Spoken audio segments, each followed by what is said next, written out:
What's up, Big Wrist Syndicate? It's your boy Joey, back with another video, bringing some love, sarcasm, and realism to wrists that actually matter. Today, we're looking at the Spinnaker Fleuss with that Oxblood red dial. And let me just say this up front. If you've got a big wrist and you're tired of 50 Fathom homages that look like Happy Meal toys, this one might speak your language. Let's get the obvious out of the way. Yes, this thing is leaning hard into the 50 Fathoms aesthetic, and I'm not mad about it. I love it. Most 50 Fathom style watches come in 39 to 40 millimeter, which on my 9-inch wrist look like I borrowed my kid's watch for show and tell. The Fleuss, 43 millimeters of grown man energy. Stainless steel case, long case length, great wrist presence, and it actually fits instead of begging for mercy.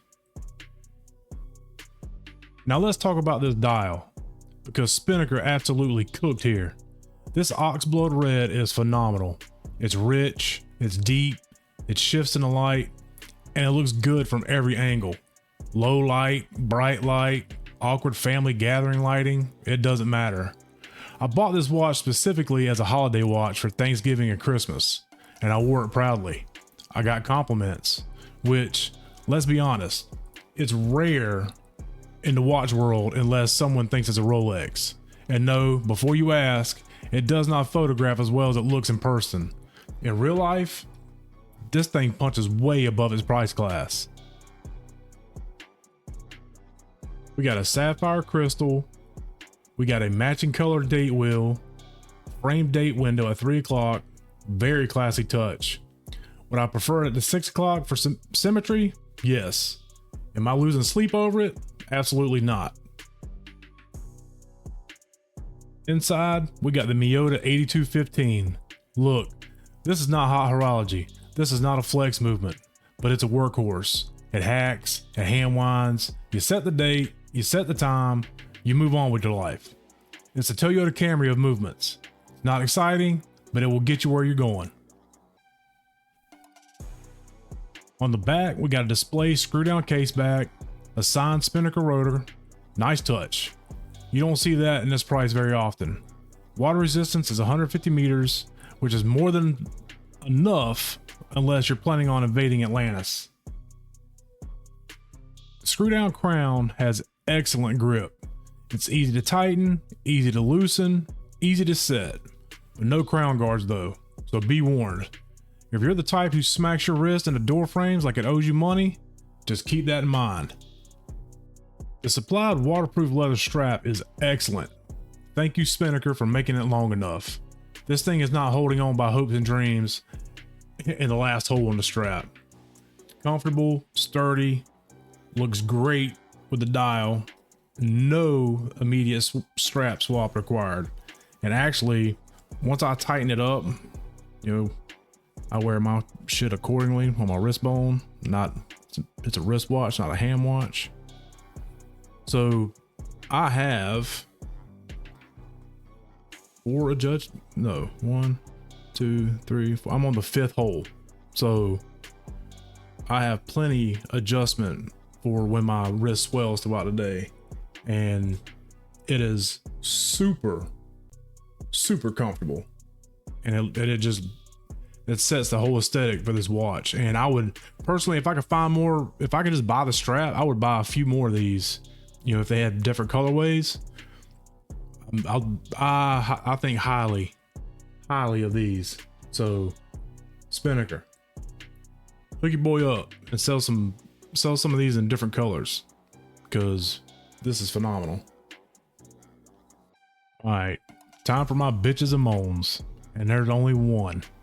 And we need to talk about this bezel, because this bezel is complete dog shit. It is terrible. And I don't say that lightly. This is hands down the worst bezel action of any watch I reviewed. So bad that I returned the first one I bought because I thought it was defective. Nope, it's just how it is. It took me literally 5 minutes to rotate this thing 360 degrees. 5 minutes. After that, I promised myself, never again. So if spinning your bezel like a fidget toy is your thing, then this is not your watch. I honestly don't know if it's the actual bezel or the lack of grip, because it has very, very shallow teeth on it. Like you can't, I mean, I got these things on me, but I cannot grip this bezel to spin it to save my life. So I don't know if it's the actual bezel itself or the design or lack of grip, but I'm not even going to attempt to try to spin this on camera because I don't feel like getting pissed off. So sorry, just take my word for it. With that said, at under $180 on Amazon, this thing offers serious value. Multiple colorways available, and yes, the lumber black version is around $300.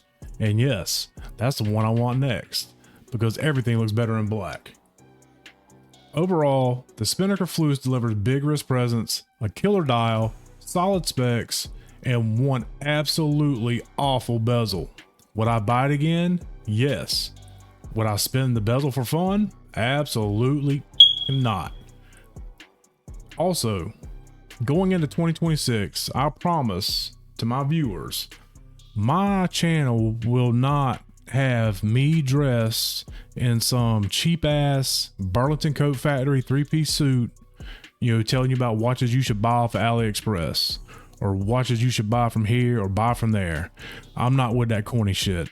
I'm also not the one who's gonna go and pull video from other people's content to create my own content and do a voiceover. You know, there's no AI, there ain't none of that bullshit here. So if you want honest reviews, hands-on reviews, watches that I personally own and I've purchased out of pocket and that I wear, you know, I have a pretty good rotation now. I will not steer you wrong. If there's something wrong with this watch, I will let you know. Like this bezel, complete dog shit, but the watch itself is phenomenal. And I would not return this watch.